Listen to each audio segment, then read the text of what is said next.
देशवासियों की मदद की, इलाज किया, उपचार किया और फिर उस समय और उसके बाद कोरोना निरोधक टीकाकरण में मदद की, उसके लिए पूरा देश उनका कृतज्ञ है। आज जब हम लगभग 100 करोड़ टीकाकरण तक पहुंच चुके हैं, पर हमने देखा कि आज सरकार जिम्मेवारी का निर्वहन करने की बजाय प्रधानमंत्री माननीय नरेंद्र मोदी जी और उनकी सरकार एक बार फिर प्रपंच और स्वांग कर खुद की पीठ थपथपाने में लगी है।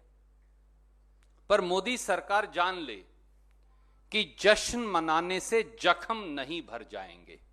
मैं फिर दोहराता हूं, मोदी सरकार ये जान ले कि झूठा जश्न मनाने से जख्म नहीं भर जाएंगे। मोदी सरकार के निकम्मेपन, आपराधिक लापरवाही और कोरोना टीकाकरण की नीतियां बार बार बदल देशवासियों की जान जोखिम में डालने के लिए जवाबदेही मांगने और सुनिश्चित करने का समय आ गया है। देश 139 करोड़ देशवासियों की ओर से आज भारतीय राष्ट्रीय कांग्रेस के मंच से मैं कहूंगा कि प्रधानमंत्री माननीय नरेंद्र मोदी जी और भाजपा की सरकार देश को महत्वपूर्ण पहलुओं पर जवाब दे। पहला, 74 करोड़ एडल्ट भारतीयों को 106 करोड़ कोरोना निरोधक टीका कब तक लगेगा?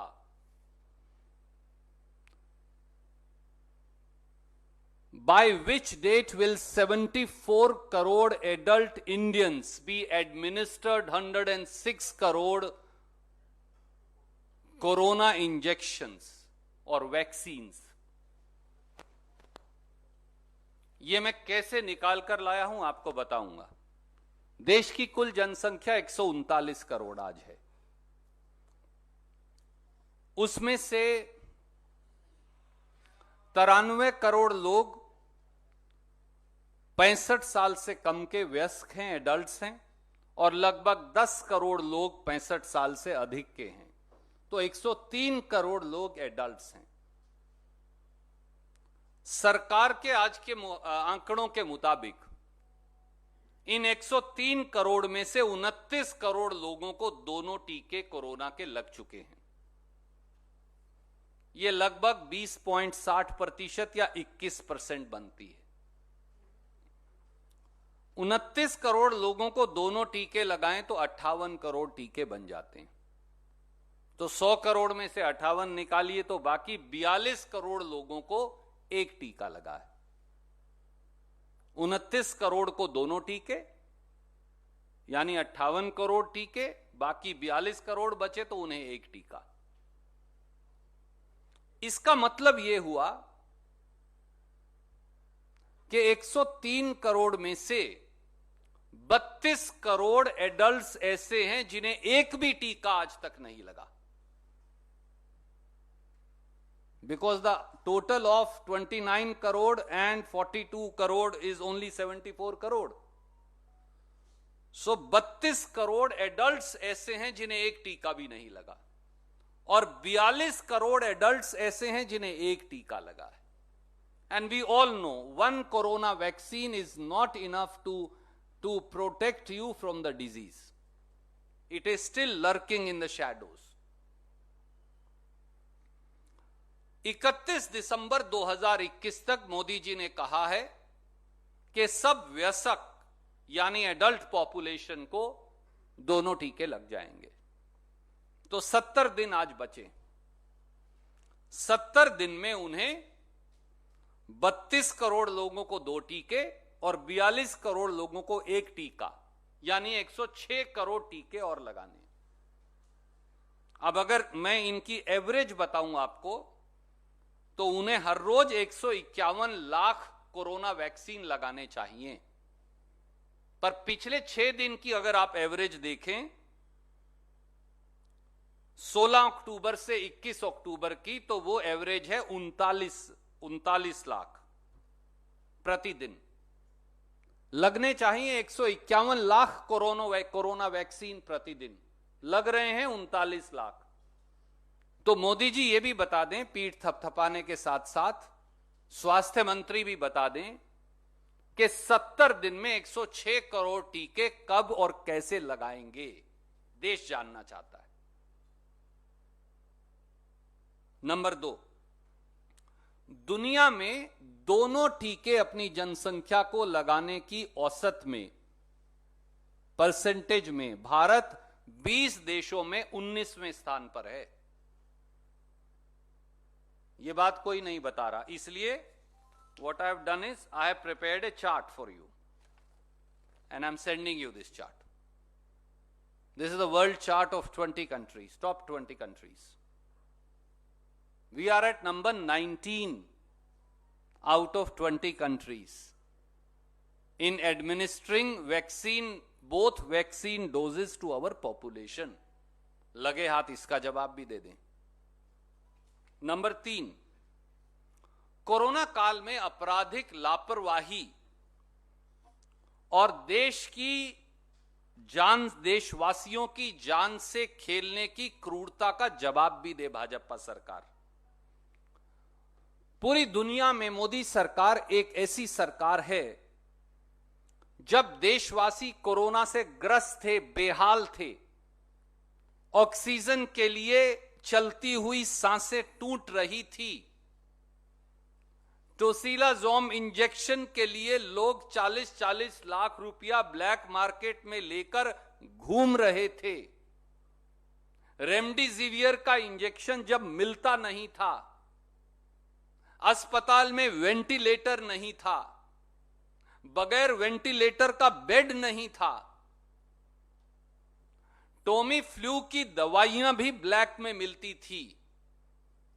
तो भाजपा सरकार दुनिया की एक ऐसी सरकार है जिसने देशवासियों को असहाय और बेबसी और क्रूरता के मोड़ पर लाकर खड़ा कर दिया था। सरकार का खुद का आंकड़ा ही 4,53,000 भारतीयों का कोरोना से ग्रस्त होकर मर जाने का है। 4,53,000 people have died as per this government on account of corona। और जितने निष्पक्ष सर्वे हैं पूरी दुनिया के, उसके मुताबिक 40 लाख से 65 लाख लोगों के बीच में मृत्यु हुई। तभी गंगा मैया के किनारों और तटों से लेकर और गुजरात के शमशानों तक केवल शव ही शव नजर आते थे। क्या आज समय नहीं आ गया है कि देश की भारतीय जनता पार्टी सरकार से यह कहा जाए कि एक निष्पक्ष कोरोना जांच कमीशन का गठन हो, जो मोदी सरकार की राजनीतिक सफेदपोशों और अधिकारियों दोनों की आपराधिक लापरवाही की जांच करे, भविष्य के स्वास्थ्य के ढांचे के निर्माण के बारे में रचनात्मक सुझाव दे और कोरोना से हुई हर मृत्यु का दोबारा सर्वे कर संपूर्ण मुआवजा दे, जिस जिम्मेवारी से वो कन्नी काट रहे हैं सालों से। अब लगभग 1 साल से सुप्रीम कोर्ट में मामला विचाराधीन है। चौथा पहलू, पेट्रोल डीजल गैस की आसमान छूती कीमतें बनाम मुफ्त टीकाकरण। और यह मैं नहीं कह रहा, भक्तजन तो कहते ही हैं, कुछ गोदी में बैठे हुए लोग भी कहते हैं, पर अब तो यह बीजेपी की ऑफिशियल लाइन है। 9 अक्टूबर 2021 को देश के पेट्रोलियम गृह राज्य मंत्री श्री रामेश्वर ने असम में जो कहा, मैं वो पढ़कर बताता हूं। And I quote, he said, ईंधन की कीमतें अधिक नहीं हैं, लेकिन इसमें टैक्स शामिल है। फ्री वैक्सीन तो आपने ली होगी, पैसा कहां से आएगा? आपने पैसे का भुगतान नहीं किया है, इसे इस तरह से एकत्र किया गया, अनकोट, पूर्ण विराम। ये भारत सरकार की ऑफिशियल पॉलिसी है। वो कहते हैं कि जो डीजल, गैस और पेट्रोल की कीमतें हैं ये इसलिए हैं कि आपने वैक्सीन देशवासियों मुफ्त में लिया। तो आज आपके माध्यम से मैं देशवासियों को इसका भी खुलासा करूंगा। मार्च 2020 से आज तक, यानी कोरोना काल में ही, प्रधानमंत्री मोदी जी और उनकी सरकार ने 13 रुपया लीटर पेट्रोल की कीमत बढ़ाई और 16 रुपया लीटर डीजल की कीमत बढ़ाई और 305 रुपया गैस सिलेंडर की कीमत बढ़ाई। ये पिछले कोरोना काल से आज तक, केवल ये मार्च 2020 से आज तक का आंकड़ा है। 13 रुपया पेट्रोल, 16 रुपया डीजल, 305 रुपया गैस। अब देखिए कि टीके की कीमत कितनी है। 103 करोड़ वयस्क अगर हैं और उनमें से सब कईयों ने पैसे देके लगाया था, पर मान लीजिए किसी ने नहीं लगाया, तो 103 करोड़ को अगर आप 200 रुपया प्रति टीका से गुना करें तो कीमत आती है 20,600 करोड़। तो ज्यादा से ज्यादा जो पैसा खर्चा वो 20,600 करोड़, वो भी तब जब सबको लग जाएगा। वो तो आज तक खर्च भी नहीं हुआ, पर मान लीजिए। और सरकार ने, निर्मला जी ने 2021-22 के बजट में कहा कि हमने 35,000 करोड़ टीकाकरण के लिए रखा है, वो भी बचा लीजिए, छोड़ दीजिए उसे। 2019-20 में आरटीआई के जवाब में आया है कि मोदी सरकार ने केवल पेट्रोल और डीजल, गैस भी छोड़ दीजिए, उससे कमाया था 2,88,314 करोड़। ये मैं डेटा भेज रहा हूं। और 2020-21 में मोदी सरकार ने पेट्रोल और डीजल पर टैक्स बढ़ाकर कमाया 4,30,736 करोड़। यानी एक साल में ही देशवासियों आपकी जेब से केवल पेट्रोल डीजल से 1,25,422 करोड़ अतिरिक्त निकाले। तो कोरोना